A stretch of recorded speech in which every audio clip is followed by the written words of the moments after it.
Recording in progress.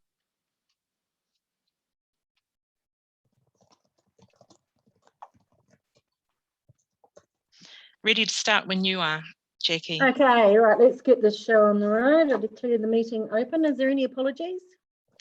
I have an apology from Councillor Munro. Okay. I accept that apology. Do we need to second that? Yes, might as well. Okay. Got a seconder? All in favour?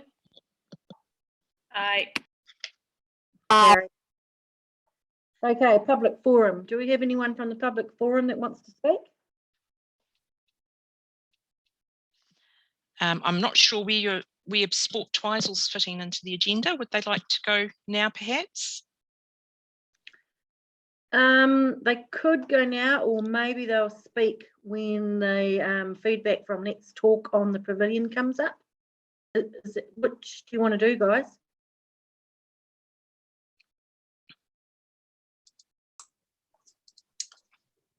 Yeah, we were looking at participating when the pavilion discussion came up.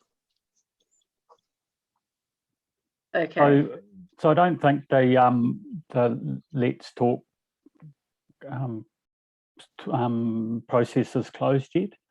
So we might have some feedback on some of the general, and I don't know, Angie, whether you touch base with Chris Clark about where we're at in terms of general feedback, but we haven't got, it hasn't closed as yet, so we haven't got a summary of the information to put on a report. Oh, when does it close? Tomorrow, I think. 31st. Okay. Well, we'll discuss the sport Twizel and the pavilion when it comes up on the agenda as an agenda item. Okay, is there any declarations of interest?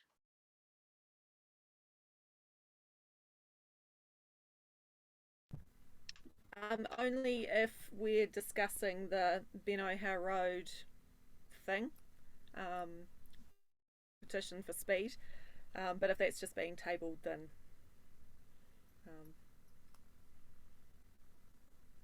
You'll leave it. yeah. Okay. Okay, reports. Minutes of the Twizel Community Board meeting from 12th of July, 2021. I'm happy to move that they're a true and accurate record of our meeting that day. Seconder? I can second that. All in favour?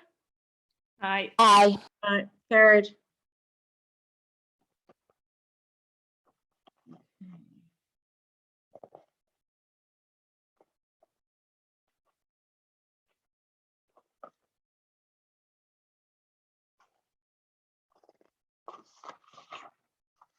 Okay, Community Board financial report.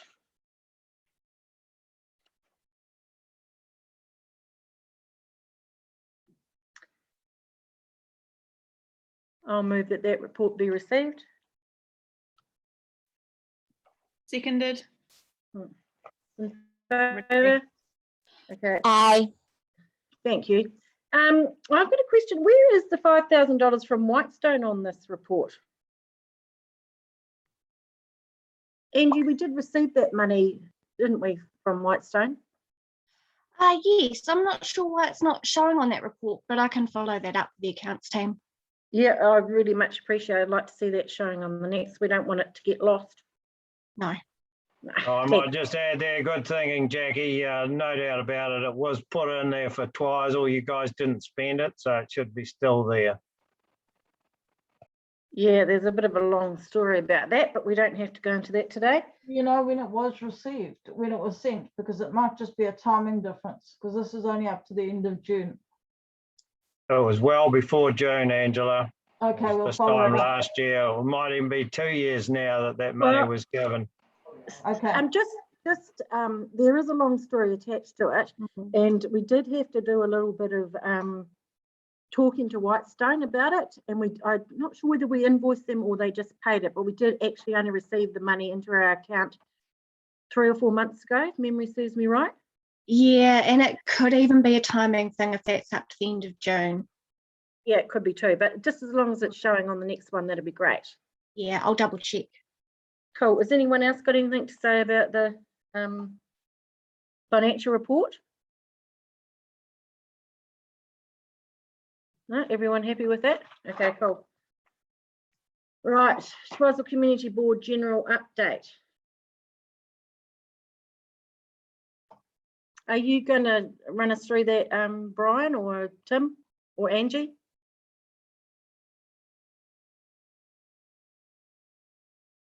You'll have to.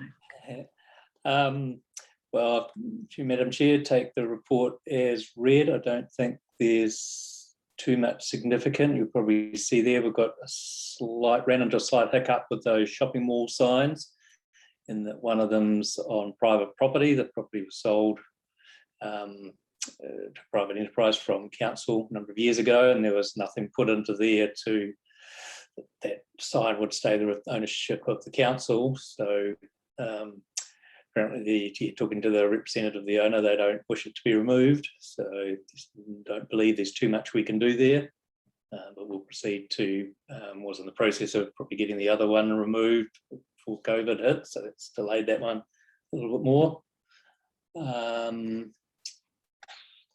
Twizel pool heating, we're planning on putting a report to council for next week regarding funding of that. And we've got Alpine Energy working on calculating what our requirements will be. So hopefully we'll have all that information available for next week's meeting. And we, as mentioned in there, also got some problems at Fairley Pool, which we are looking to include into that overall pool heating funding for both pools, putting in heat pumps, although the Fairley option's a little bit more straightforward because it doesn't require the power upgrade. Would you make it clear to the council that the Twizel Community Board there's a real sense of urgency to get that pool heated for this summer, if possible? Yes, I can highlight that, but I think that's already probably been fairly well understood. Cool. Yeah, and I think the council have taken that on board, and the reason we're putting a report up next week to try and address the funding requirements. So, Madam Chair, if I just may address on that too, Brian, I have spoken with Alpine. The issue is it's not that there's enough power there, they just have to upgrade the transformers as such, and we need to make an application when we know what we want to them, and that work will be done. Cool. That's right. There's also some complications around the cabling, but they've been looking at some solutions around that, which might reduce the costs substantially using some existing power cables that are on the ground, so they can avoid having to put in a new cable, which was, yeah, being contemplated as being required, but they think they've got a solution for that, which is good. So yeah, they're working really hard to try and come up with the best solution for us as quickly as possible. It's good. Cool. It was really good getting that information about the press getting the wrong end of the stick re the pool. It was really good to have a heads up on that before it got bandied about all over Facebook. So thank you very much. We appreciate getting kept in the loop like that. Yeah, no problems at all. Thanks. The last one on my list there is this O'Hara's Road Reserve development, which is really just, I guess I've identified that as a kind of a next area of development that would be good to get on with for those various reasons. So just wanting to, I guess, get the community board's endorsement that you also see that as kind of a next priority. Probably the other area we're also looking at and starting work on is the man-made hill, but so we'll progress that. So this is in addition to that.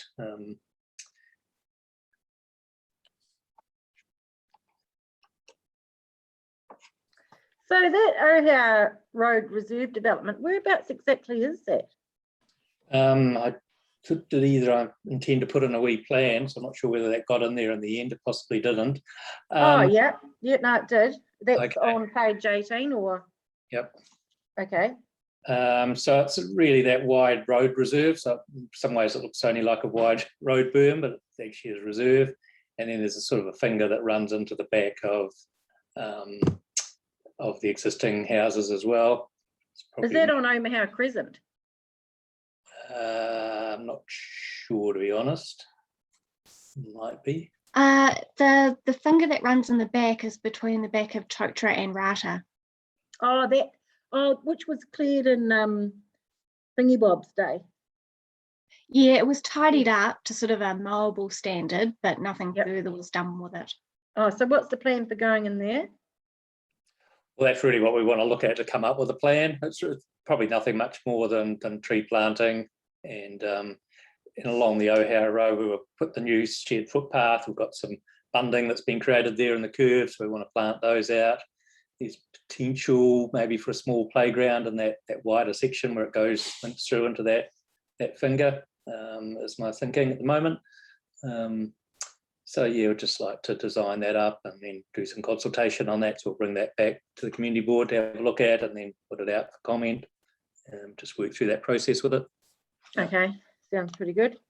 Madam- Oh, sorry, Madam Chair, just so I can ask a question on that. Is this the area where we had all those stumps and stuff sitting on, Angie?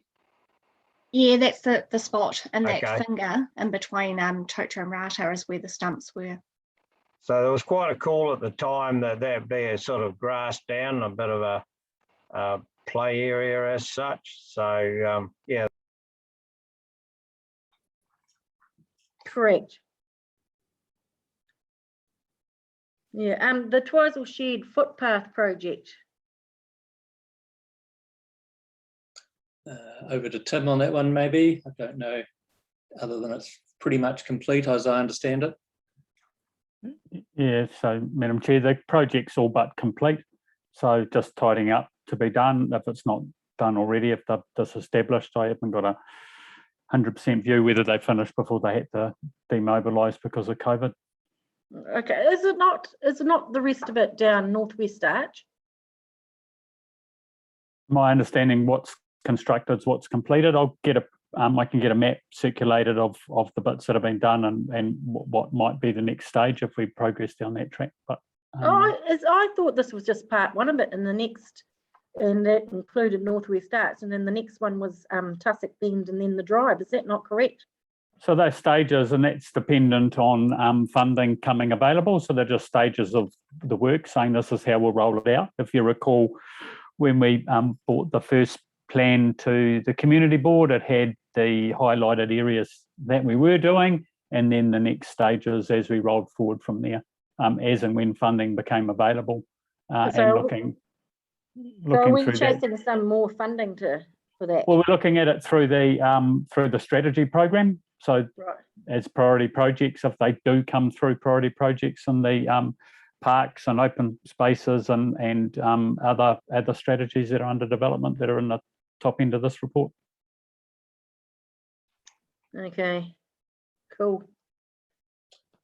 Twizel street lighting, Tim would also be better to speak to that. The other one on there I've got is the TIF projects, and our main area of interest for you is the Lake Ruataniwha. So again, we had felt to get sort of wider consultation, undertake a more formal process of doing a reserve management plan for the wider area, which includes some development planning. So again, we've got a report we're preparing for council to sign off that will do that management plan. That's just a step in a statutory step in doing a reserve management plan. First step is to get council to agree that it's going to do a plan, and we invite some initial submissions as well. So that's that one. We're also looking to do, got some options sort of playing with around the Pukaki lookout toilet and the other toilets and other projects, which we're looking to do some consultation on through the Let's Chat sort of forum or Let's Talk forum in the coming month as well, which we may include some options. Yeah, we're looking at a couple of options for Ruataniwha, and again, did I include them in here? Perhaps I didn't. No, we're still probably working on that. So yes, that's where we're at with those projects. You missed out the Twizel Long Vehicle Car Park, and it says on here that the time frame for the work will be shared with the board at this meeting. Yeah, so the contract's getting towards being awarded. The issue at the moment is awarding a contract in lockdown. So if we give a contract and award it now, the clock starts ticking. So we'll wait till we've got more clarity on when the contractor can actually mobilise. So Okay. it's non-essential work. So Yeah. as soon as it becomes a bit freer and clearer, we'll award it and just saves us some penalties. But it's all done and dusted. Yeah, it's not essential work, but some of us would love to see it done before we die. Well, on the assumption that COVID stays in the North Island, we should be fine, and we'll track down through the alert levels and get it awarded and done. Cool. Thank you. And the last thing is Twizel Youth Centre, let's talk. That's why we were assuming, I think, because it was on our agenda. I can give a brief update on what we've received so far on Let's Talk if you like. Yep. So it looks like as of today, there's been 51 surveys completed. So 51 people that have engaged in replying to it. And on the questions that I can see at the moment, the first one, that if the centre was repaired and available to the community, are you part of a group or organisation? Which 78% were in an organisational group that would use it. The question, how often do you think you would use the facility? So we've got 25% would use it more than once a week. 40% would use it once a week. 10% once every 2 weeks. 12.5% monthly, and 12.5% less than a month. And then with the repair and maintenance costs, there was the question about would you be happy to incur the additional rating charges required to repair and operate the facility? So 60% said yes and 40% said no. I guess with that, it's still open, so it's likely we might still get a few more replies. Okay. Thank you, Angie.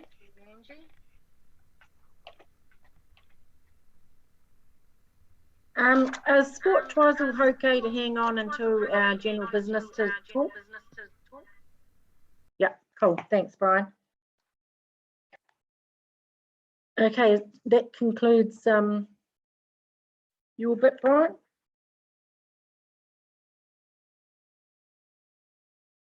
On the update, general update. Yep, cool. Okay, let's go to general business councillor update. Email from Ivan Stratford requesting the closure of the lake for the hard labour weekend, Meridian hard labour weekend thing. Am I in the right bit? I am, aren't I? Yep. Oh, right, so it's on the other page. So every year we grant permission for the lake to be closed for that. So is everyone happy about that? Yep. So shall we, Amanda move and Tracy second, that we close the lake Ruatana from the 23rd of October from 7 AM to 9:30? All in favour? Aye. Okay. Okay, so I'm on the right page here, aren't I? Okay, so we want to talk about this is general business, the former youth centre / sports pavilion. One thing before we get Sports Twizel to talk to it is that at one of our meetings, either the last one or the one before, we were thinking that we were going to have some input in the questioning on Let's Talk, and that didn't appear to happen. So I guess you could say we're a little bit disappointed about that. We felt that the questions were a little bit loaded, but it seems from the results that we've heard today that it's come back better than expected. Would you ladies agree? Yeah, like I think I sent an email as soon as that survey went out, expressing how loaded I thought the questions were. I'm pleased that 60% of people have said that they would pay for the repair in their rates, because that to me was basically, yeah, they, like the survey wanted people to say no. Yeah, and yeah, like even if you have a look at the bit at the end of this agenda, it says that the community board wanted sports Twizel plans involved and discussion on ownership and all that sort of stuff included, which wasn't. So yeah, I personally was not thrilled with how that Let's Talk survey went out, and like Jackie said, I was under the impression that we would see the questions before it went live.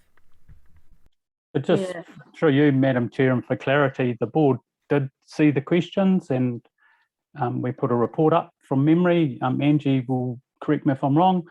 And the only gap that we had for the questions to go on Let's Talk was the gap for funding.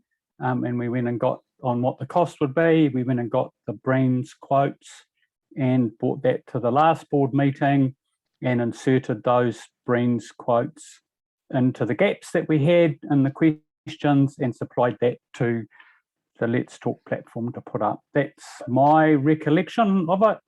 Angie, you can correct me if I'm wrong there. We also had no, quite a that lengthy, was, sorry. I was just going to say, we did have a lengthy discussion about how that Breen's quote was a way, sort of, it didn't include removal of asbestos, it had no plumbing in it, that it wasn't really a fair cost of what it is going to take to repair that building.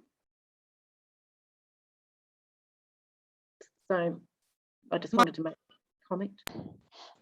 So my understanding was that the council was going to come back to us with the questions to confirm before it went up onto the Let's Talk site. I don't know if I misunderstood that, but that was my understanding, was that we would okay the questions just before it went up. Yeah, I was under that impression as well. Yeah, just following on from what Tim was talking about, there was a list of questions in one of the reports, and that's the questions that we used in Let's Talk. So that's where those questions did come from. I think at the last meeting we couldn't find those questions, and we asked for them to be found, which was never done. I believe that's actually correct, Tracy, and we were going to be sent the questions. Yeah.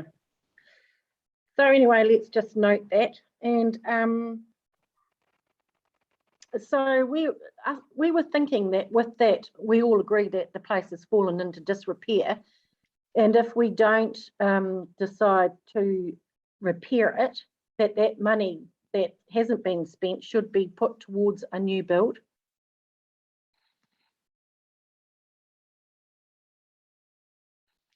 Is that feasible? So which money are we referring to? Well, Madam is Chair? it about 400,000 K that needs to be spent in fixing it? So that's just an estimate to fix it. That budget isn't physically allocated to repairing the building. The question we were asked at the meeting where we suggested that the demolition of the building was that it would be cheap to repair, and we were asked to go and get a quote for the repair, which is what we've done. It isn't, it's just a budget estimate. It's not a budgeted amount. We don't have that money in the LTP. So if everyone wanted to be repaired, then how are we going to get the money to do that? That would have to go through a statutory process and go through the next annual plan, or and go through a normal sort of council planning cycle and process. We could also, Tim, sorry, Madam Chair, sorry, we could also, because there's an LTP going out, you could make a submission to the LTP, and council could consider that and decide if that's something they wanted to support or not. Okay, and that would be during the submission process after the LTP is released. Yeah, and that's probably going to be run through September through to early October. Okay, how much did we get a price for demolishing that building if that's the course of action that's taken? No, we didn't get a price with the estimate that we got for demolishing. Asbestos testing was undertaken though, and it has got asbestos in situ. Okay, oh, sorry. Can I just ask, what's the rough estimated cost of this sort of repair or demolition? It was about 400,000, I think, for repair, give or take, wasn't it, Angie? 360 something from memory serves for repair, excluding, as Madam Chair's pointed out, excluding plumbing. And as I say, I don't think we got a management of the asbestos. We didn't get an estimate. The question that we were asked to investigate was the one around the rebuild of it or repair of the facility, not anything else. So we were still having a conversation about the community wanting to retain the facility in its current view and its current sort of state or status, and there wasn't any support for removing at the time from memory.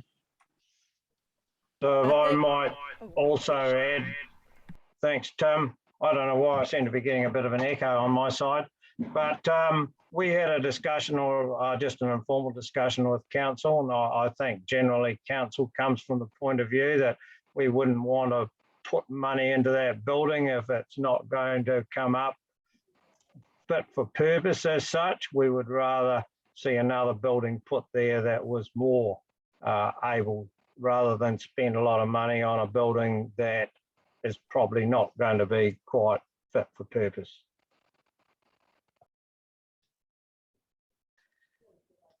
Correct.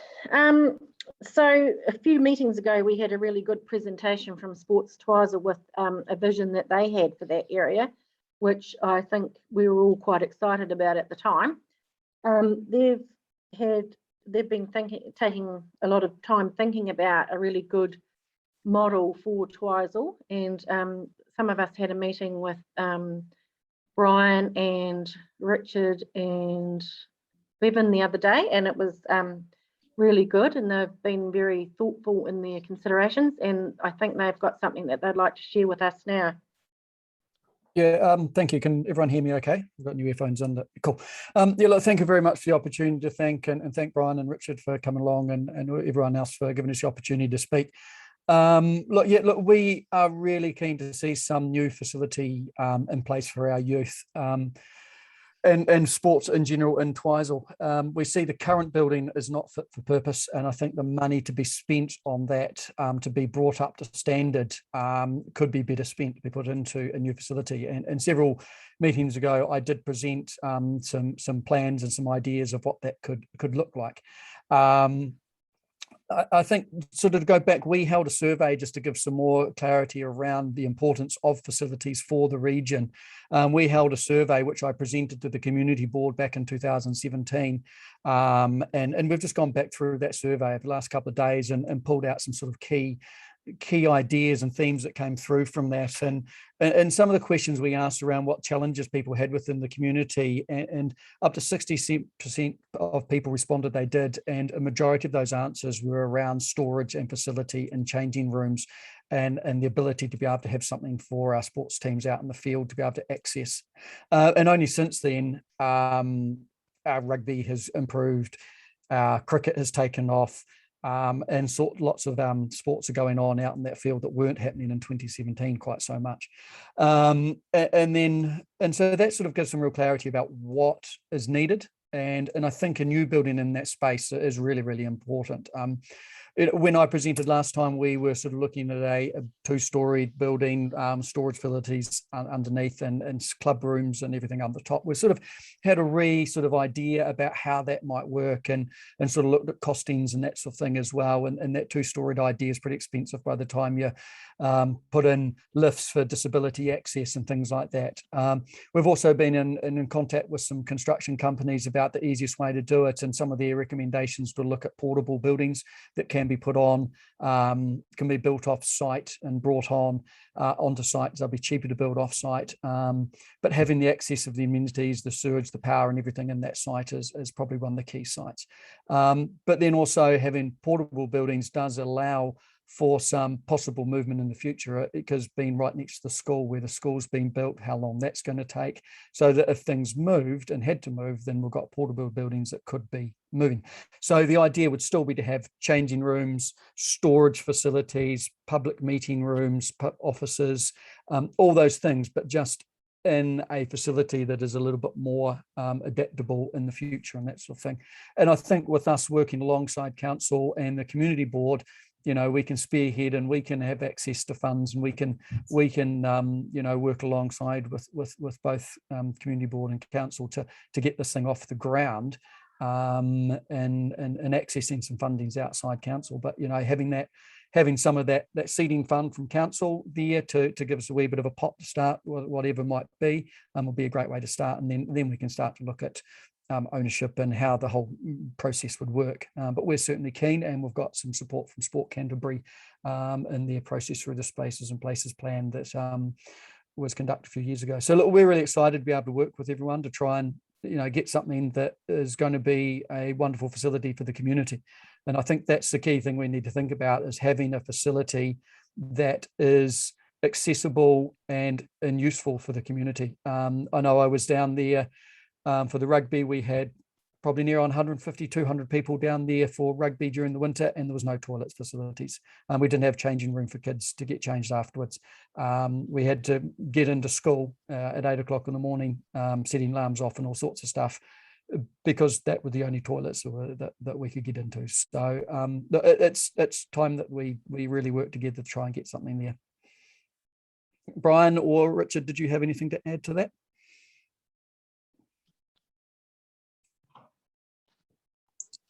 No, I think you pretty well kept. Go ahead, Richard. I was going to say the same thing, Brian. I think you've pretty much covered it here.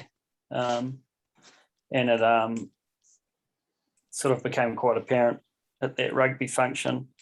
And there's definitely a lot more use. The way the field's been used at the moment, the amount of people that are turning up to different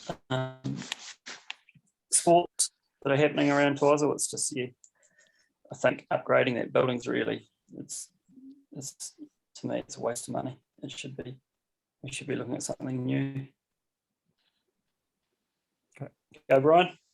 Yeah, no, look, our role here is to advocate for support facilities for those outdoor activities, and be it sports or recreational. I think it's important that we have access to that for the community. It really is we're deficient in that area. It's been recognized by all the sport activity groups that are in the area, and it's recognized in general. You know, you can't have a town that's slowly growing or growing at a rate that doesn't have that support. Our school, we're going to end up with a new school that's going to attract more families in. You know, we need stuff for youth, and then we also need stuff for adults as well. So it's a continuum that we're trying to advocate for. Oh, thanks very much, guys. There's certainly a lot to think about there. How would having a facility that's mobile, if you like, but is going to be like semi-permanent, set up and fundraised with some input from hopefully some money from the council, how would that work? Is that something that can work?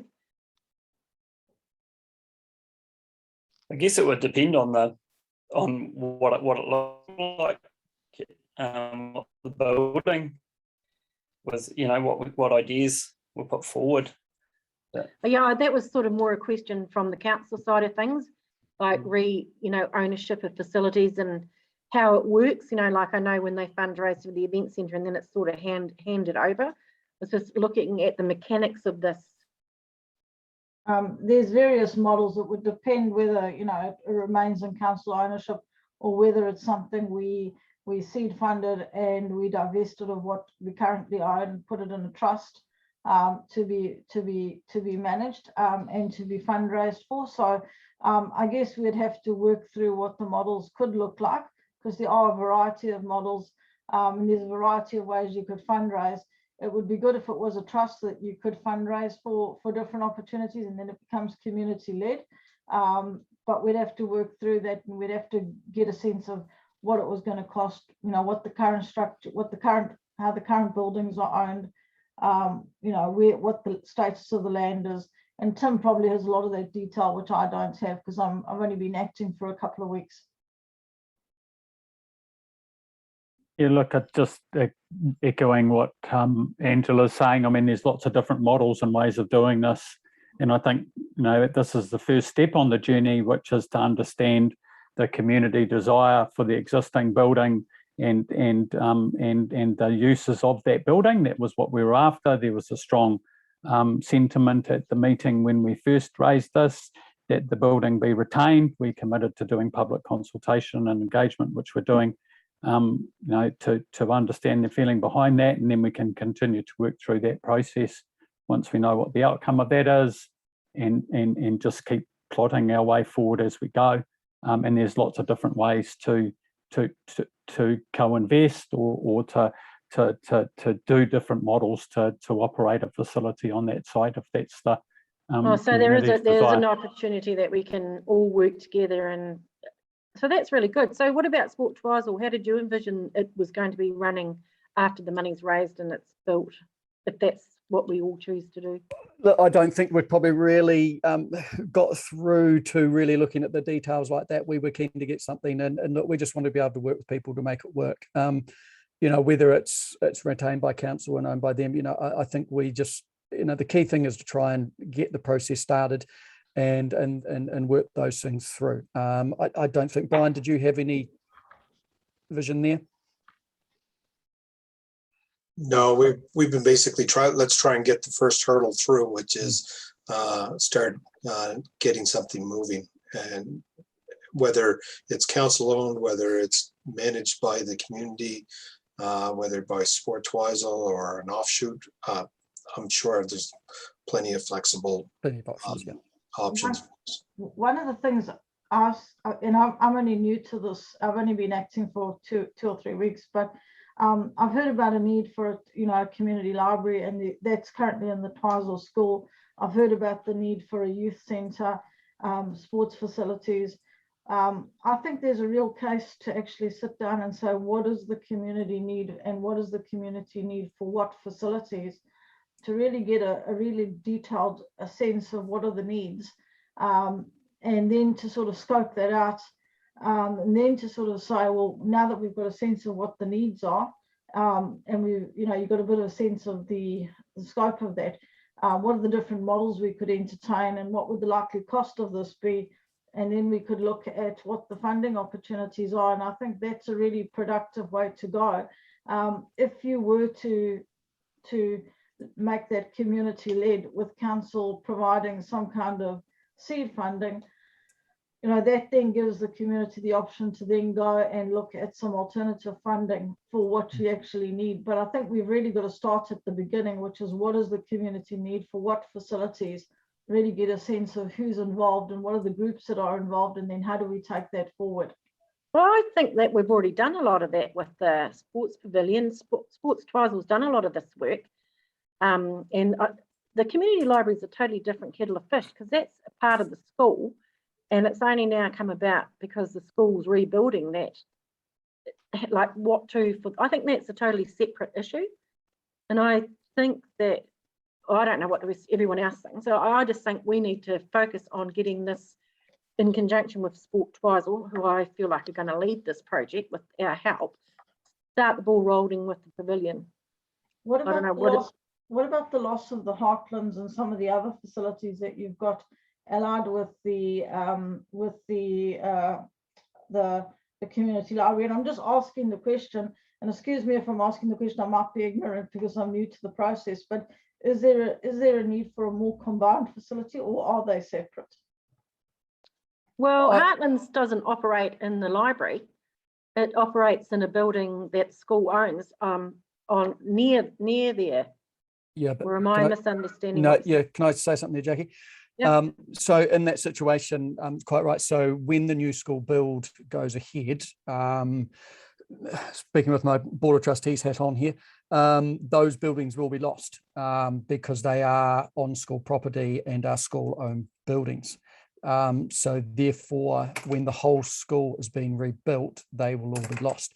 So I think that does tie in nicely with what the CEO was saying, is that it could be an opportunity to look at, maybe not the library, because I think library can be co-owned and go in with the school library, and I think that's a different separate thing to work with the school on the library, but maybe that sports centre could have some office space. I don't know but they will need to find new space because those buildings will go. So the Heartland Centre will go. Really? I'm on the Twizel Community Care Trust, and this is the first I've heard of this. Yeah. I guess why I'm asking that is, is there a need for something that's a little bit bigger than just a sports facility? It's more of a community hub building. And so I guess I'm just raising that. I think Sports Twizel is well aware that there's going to be some office. That was part of the original plan. That was part of the original plan, was to have some office space in the upstairs, or not upstairs, but the area somewhere in it, so that there was some office area and that sort of thing. Probably not as big as what there is at the Heartland, that's a substantial building, but there certainly was the idea to have a couple of offices, probably one for Sport Twizel and one for another community group, and then a shared facility, sort of, lounge area come, meeting room that people could use, like the community care centre. So something like that could work really nicely alongside a sporting facility. So I think that is a good point of case to look at. And I think just the current trend nationally is certainly for ensuring that any new facilities like this have multiple functions. I mean, the days of sole function buildings are in the past, really, and I think anything that we look to build on that site should be really cognizant of all the other functions and things that can support as you move forward, and it also, the benefit of that, it spreads your ability to secure funding as well from third parties outside of council who can't. I mean, we're not big enough to be able to fund all these things. So there's some real benefits in that. Some of the parks and open spaces strategies that are coming through are starting to signal that sort of stuff as well. So they're really useful, and they'll be landed in the next month or so and help with that discussion and debate. But it's this pre-loading and pre-work that gets that makes the end of the process a lot easier as you do your feasibilities and your who's and what and who's doing what, and then you'll have your really sound sort of position to take to third-party funding, etc., and that's where the success comes from these sort of things. So what can seem to be a little bit tedious at the front end is extremely beneficial when it comes to people giving you money, essentially at the tail end. Yeah, if you can go to the community lots, if you can go to the Community Facilities Fund and Lottery, and you can show that there's a widespread need across the community for a specific facility, and it has multiple users and it's widely supported, and you've got some seed funding, it just plays out in your advantage that you'll get some third-party money as well. Yeah, I'd just like to make the point that what we're talking about is there's existing facilities that are not fit for purpose that will probably get demolished, that we want to make sure that are replaced. And we don't want to end up in a protracted review process trying to find a meet all needs facility on that space. What we're talking about is that building, for whatever reasons, has become disrepaired and is going to end up becoming demolished. And we'd like to have a replacement facility that serves the needs of sports and recreational activities because of its location adjacent to the field. And it doesn't have to be a protracted affair. In Kaikoura, we did a similar exercise where we got a couple of groups together. We got a trust formed, and within a period of about 12 months, they had the pool built, and they had a couple of facilities together, a couple of groups together who were going to use those facilities. And so it can be done quite quickly, but it's about getting the groups and getting a willingness to work together, getting a willingness to scope out what you need, getting some seed funding, and then being able to go and source some alternative funding. And I think it's also really important to add that some of the work that's been done through the strategies is indicating that there'll be a point in time in the not too distant future that sees Twizel outgrow the current fields that are there, and a need to select another location or have another location to move sports facilities to. So it's really important to connect it all up. If we don't do that, well, the sports Twizel have thought of that with having a portable building. Yeah, but it's, yeah, I mean, there's portable buildings and there's portable buildings. I guess it's just saying if we use the information that's coming at hand, make sure we future-proof everything, and we can make sure we know where we're going. I mean, what and where is the sports direction going, and what and where are the other things that need to happen in that bigger picture? It might take a little bit longer, but it comes out with a better solution for all, which is the key, I think. And yeah, and just to follow up on your point, Brian, we're not talking about a portacom. We're not talking about what we're talking about is a building that can be built on site and then trucked to the site. It's not a portacom site building that we're talking about. It's more like a transportable home construction, not a portacom. yeah, that's what I was kind of alluding to. I think that I don't think it's, you know, you just tow it to a new place and pop it there.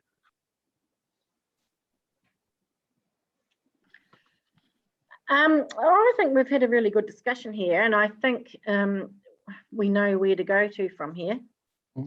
Would you agree? Like, we probably need to, well, I use the term we, like you guys, I feel like spearheading this, but I'm certainly quite excited about it and want to come along for the ride. But maybe we need to have a meeting together and where to from here and just get the thing cranking. When you say meeting, that okay, no, sorry, I just think we need a good plan in place. So further on from what Angela is saying about a multi-purpose unit, I understand the primary focus will be the sport, but if it can be utilised for other purposes or an extra room or two be built on, I think it makes really good sense.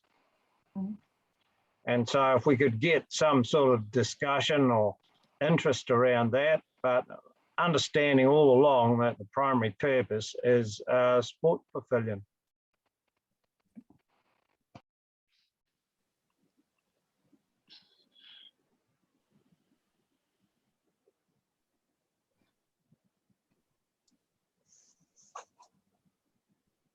Well, is this an uncomfortable silence or what? It sounds like an uncomfortable silence. Maybe I've said something I shouldn't. No, it's okay. So I'm just in the interest, have we got anything new to add to this discussion? Or do you think there's enough to be going on from here, Bevan and the team? Yeah, I think there's definitely enough to go on from here. I guess the question for us is who do we engage with? Like saying we set up a meeting, right? Is that with Mayor Graham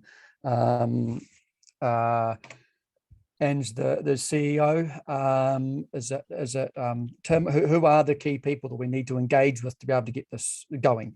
Do we go through the community board, our councillors? What is the path that we would need to take to get this going? I guess that's what we need to be told. If you want us to spearhead it, give us a tick and we'll start getting stuck into it. But we just need to know the path and who the key stakeholders are within the community board, the council, and councillors that we to engage with. I think it's a case of getting the like-minded people together. So, you know, Sport Twizel, any other people that would be interested in a shared facility, together with the council, together with Tim and the mayor and the CEO, and then you know, have a meeting to sort of, I think you've got to think about what's your plan going to look like. You've got to think about how you would scope out, you know, what this would look like. You probably need to, you know, fund a feasibility study to get this to a point where you've actually got a concept and what it's going to look like, so that you can take it further. Okay. Probably have to form a subcommittee to like Sports Pavilion 2025 or something, and start with that. Okay, well, we'll sort of do a similar sort of process we did with the van. We'll sit down and do a business plan, sort of a feasibility sort of idea, and maybe look at some funding. And I think if we can meet at some stage with those key people, we'll throw some more ideas about and things, or we can go away and think about how we'll progress. But if we know that we can, you know, talk to Ange, the CEO there, and spearhead it, and Mia Graham, then we can, you know, we can know where we're going. Cool. Well, thanks very much for coming along and presenting us with your thoughts and ideas. And I'm speaking for myself here. I'm really excited about it and keen to be part of it. So very good. Keep us in the loop. And I think Amanda is, and I think Tracy is too. Yep. And maybe the other girls. Yep. Emily, there's a big thumbs up. So let's get it done. Let's get done. Fantastic. Okay. Cool. Thank you very much, everyone. We'll sign off then now. Yeah, thanks, guys. Thank you very much for your time to hear our thoughts. Cheers. Thank you. Thanks. Yeah. Okay, thank you very much, everyone. That might have been a bit of a surprise for the council team. Sorry about that, but it's good when people are willing to come along, give us some ideas, and get things going. So I feel like we've covered that. Is everyone happy with that? And we can move on to the council representative, Emily Bradbury's report.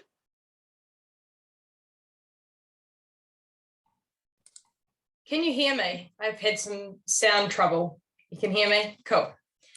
Perfect. Cool. So I felt like that was good discussions. Just while you've got me, just in regards to that youth centre, I think what those guys have done is really cool. I didn't realise that they'd done a survey in 2017 and pretty much got the same kind of numbers as we have in the recent survey about, you know, the need for sports. But I definitely feel like, listening to it all, that the need for a sports facility on its own, I think, is quite high. I think the rate that sport is growing, I don't feel like, I agree we need a shared facility, office space and things like that, but the Heartlands Centre, like Jackie, you know, the community care centre, if that's going, I feel like that is more of a cultural thing that would fit well with a fit for purpose library and the likes. So I just think, I don't know if you heard and that's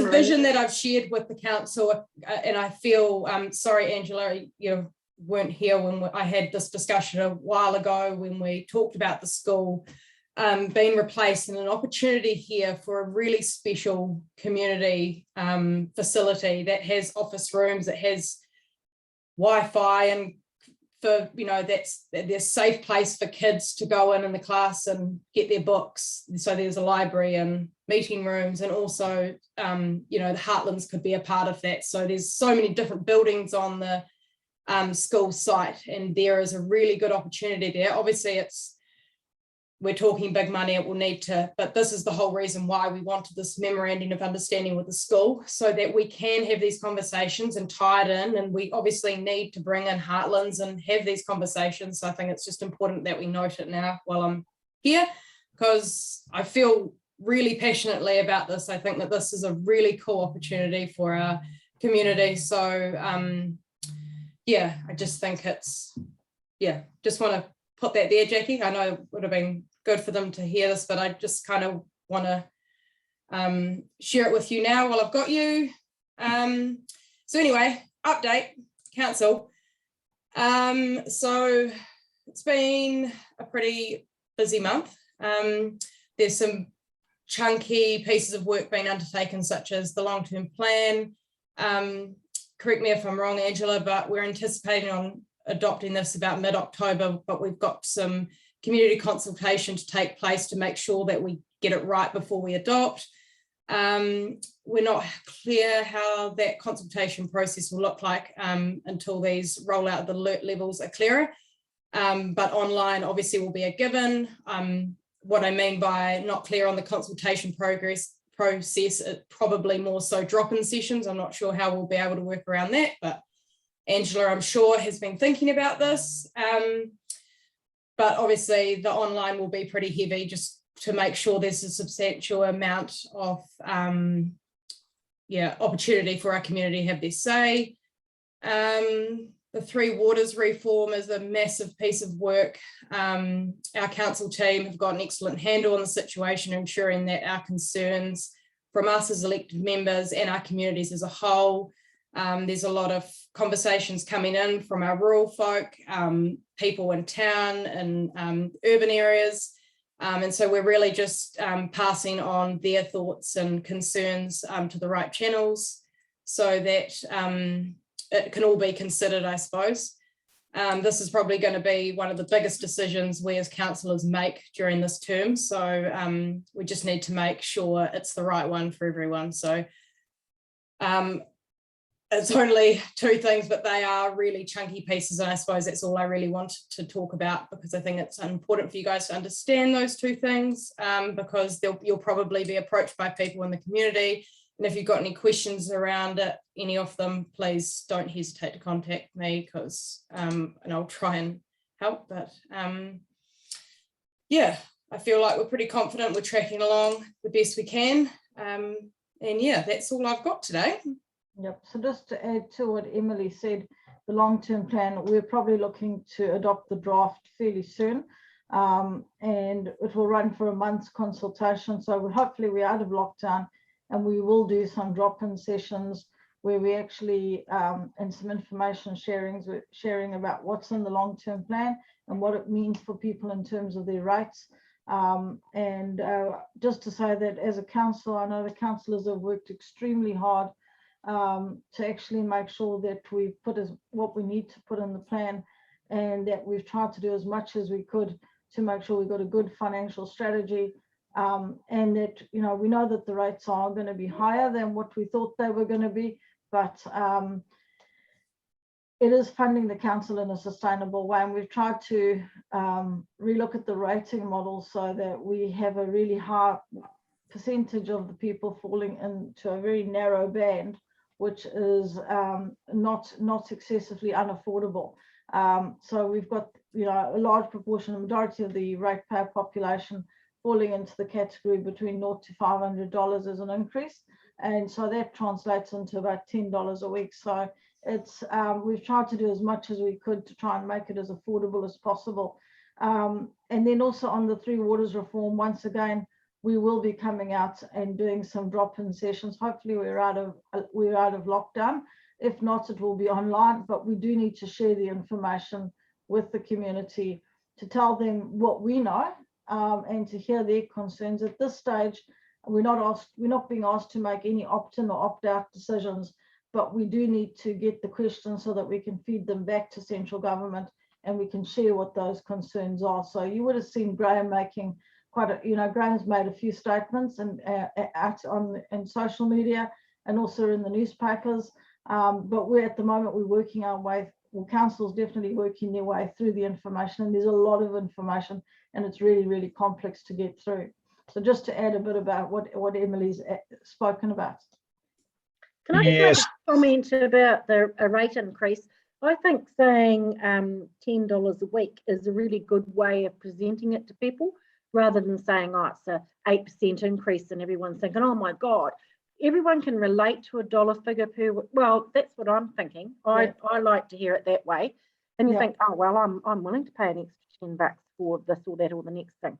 Yep. We've also tried to contextualize it as to what it means in dollars, because when you look at percentages on a small ratepayer base, it gets skewed very easily. But when you actually talk how much it means for people in their pockets, and you compare it to other services that they get, household services, it puts it into, people can understand that. Yes. So if I just might add, Madam Chair, I just like it known to you all to thank Angela. I really do appreciate my councillors for the work and that she and her team have put into this long-term plan. It's not an easy thing. Did come out with something like a 40% rate rise. We had to really prune things back, but not only that, just reorganise things. And Angela's done a sterling job in this field. Three Waters, I'm getting a lot of feedback at the moment from various people. I think during lockdown, people haven't got much to do. I think they think, well, I'll ring up and we'll bag the mayor and we'll have a yarn about Three Waters. So it's been the topic of conversation on my phone most nights. I was hoping to bring to you all an information evenings, but lockdown's put a hold on that. But rest assured, we're going to work through this very, very sensibly. There is a lot of issues in it, starting from the supply of water, what can you pay for, right through to probably democracy and where future of local government goes and whether we have any control or any say in what Graham, happens. can I just ask you a question at this point? Yes. I've been reading a little bit about the mayoral around this area asking for a pause. How's that going? Well, we've asked for a pause. Nanaya Mahudu's come back to said, no, that's political. And she's still pushing ahead, but it seriously threatens democracy. We all agree that we want better water. There's no question about that. We all agree that we need a water regulator, not the health board, someone that can stand up and improve the water. But what we don't all agree about is the way that the reform's going to go about, where we give up our asset. It's taken over by the entity. It'll be 50% owned by Ngātahu, and we'll find a way forward. Can we have a voice as a small council? If we want to do further development in Tekapo, down Mackenzie Park, stage 8 or whatever, how can we get that infrastructure in? Does our voice just go to Christchurch or Dunedin or somewhere? So that's a major concern, is having a voice.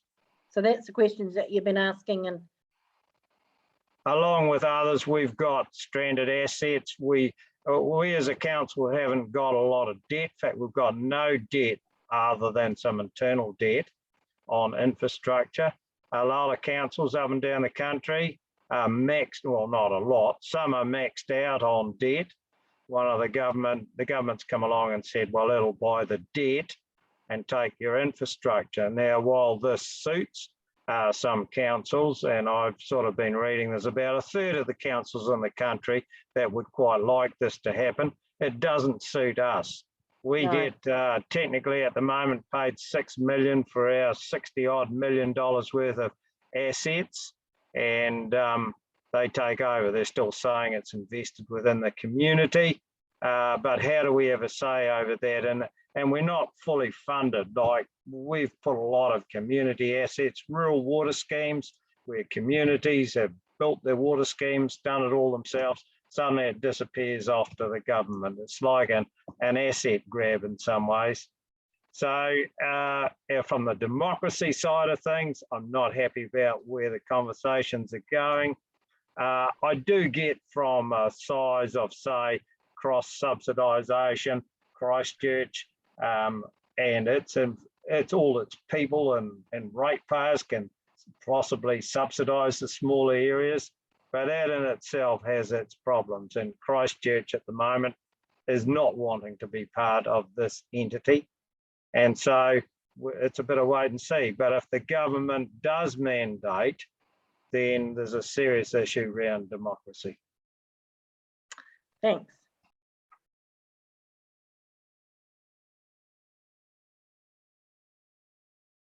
have you finished, Graham? Go on for all night, but I don't think you'll all want to listen to me all night. No, you're right. Just have you finished that bit on the water? Yes, basically, other than to say we early on in the stage, and Tim can back me up on this one, we set some 3 major concerns that we wanted addressed, and they're like our bottom lines to protect our community. And one of the ones we have here that we will consult with our community before we sell our water infrastructure. So, and that's all staying in place. Cool. Do you want to add anything, Tim? No, look, Graham, you've covered it pretty much, and just reinforcing the fact that we're working really hard to get a series of questions framed up that that answer those bottom lines for council and the community, and we'll start sharing that information. So, yeah, there's a lot of stuff going on in that space. Cool. Okay, cool. Thank you. Right.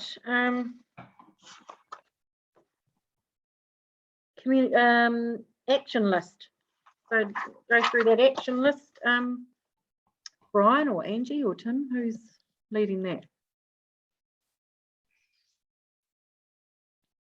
I think we've actually covered most of the items in the action list throughout the report.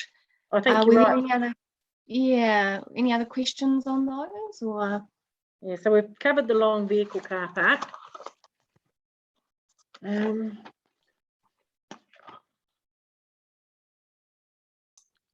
youth centre. The other one I noticed on there that we hasn't really been any further action on is the large machinery display and the fencing of that area that we talked about some months ago. Haven't heard from them about whether or not they've obtained those additional pieces of machinery, but sort of not forgotten about it. It's just kind of not come to the top of the priority list. Also some funding for putting in that fencing that we're talking about now that we're into sort of our new budget. Once the LTP gets confirmed, we'll have some potential funding to do that fencing as well, which we didn't really have in the last financial year. Cool. So the event centre kitchen upgrade is sort of in the long-term plan, so that we not really just got to wait till all that falls into place, don't we? Yeah, so the first stage of that started. So council approved funding to do structural and HVAC, so heating, ventilation and air conditioning assessments of a number of buildings, of which the event centre was one. So that's been done. We're expecting a report back in the next few weeks. That's just a precursor to the work that needs to happen over the next 2 years in terms of the funding that's been allocated to the event centre. But that's not including the upgrades that we had discussed previously with that kitchen, is it? No, look, that'll still be part of the conversation. I mean, the concern was that if we went into that kitchen upgrade, that would end up doing things that weren't actually a kitchen upgrade. Would be doing ventilation and emergency exits if we had to touch the kitchen, because they're non-compliant if we went and had to get a consent to do any work. So roll through it, get it all connected up, use the funding that we've got coming through the LTP to address those compliance issues, and use the funding available for a kitchen upgrade to provide a better service and that's needed. Okay, cool. The pump track maintenance, we're looking for a contractor to do that, aren't we? It's more about an upgrade, and we've just been waiting for the weather to warm up, because when we do that work, there's a bit of consultation with the sort of the riders and some other follow-up things we talked about, which would be a lot easier to do when the weather's a bit warmer. But yes, had some conversations with who have got helping me with that, and got that in hand, I guess you could say, happen in the next few months. Okay, and the footpath ramps for mobility scooters, where are we up to with that? I'm hoping they're complete, Madam Chair. If they're not, then has that all been done, has it? Well, my understanding was that they identified the locations and we've tasked it to Whitestone to do the work, was my understanding. So if they're not being done, please let me know, or I can check up on that and make sure they're done. Do you know, Ange, if they've been done? I'd have to check. I haven't walked around there for a wee while, actually. Yeah, it's those ones near the Meridian building, isn't it? Crossing over the road and yeah, okay. Oh, well, we can all have a wee look when we do our exciting trip to the supermarket. Do let us know if they're not done. So someone just flicks me or Angie or a message, and we'll just chase that up. Okay, and Man-Made Hill, we're waiting for spring, which is coming up. Yep. Yes, that's right. Yes. Yep. So we're going to do that trial planting, getting organised. Yep. I just need to do a little bit more work on the design brief to simplify it, to reduce the cost down to what's going to be more repeatable over the scale of the hill. It's been on my list, and yeah, running out of time now. Spring is getting closer. So, yeah. Yes. Yeah. Cool. And then the last thing, those boards, the pine boards, being sealed. Yeah, so we'll have a look at that as part of the work we're doing at the moment. Whether we do that or not, it would probably be a good idea to seal them, I think. Well, I think so, because it'll protect them, won't it? Yeah. Yeah, it's like half a job's been done really without them being sealed. Cool. Has anyone got anything else? Excuse me, Madam Chair, there was a late email and a petition asking for the speed to be reduced on Ben O'Hare Road. Yeah, correct. So some of the community board have had a wee look at that letter, and so it's obviously too late for this meeting unless we choose to, but I think maybe we need a little bit more time to consider it. Is that the feeling of the meeting? Do you want to say something, Amanda? I'm just agreeing that I think we possibly need a bit more time to look at it. It arrived with us probably almost about lunchtime, which is only a few hours ago. So it would be good to be able to spend some time looking at it and researching it as we normally would with things that we have on our agenda. Normally we get a few days ahead to be able to do it. So it would be nice to spend some time looking at it and researching it. If the rest of the community board is okay with that, I would like to suggest that we do that.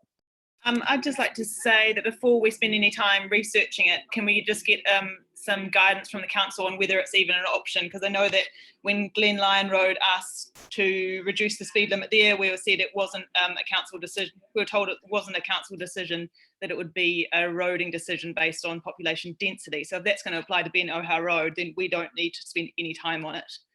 Okay, yeah, good point, Renee.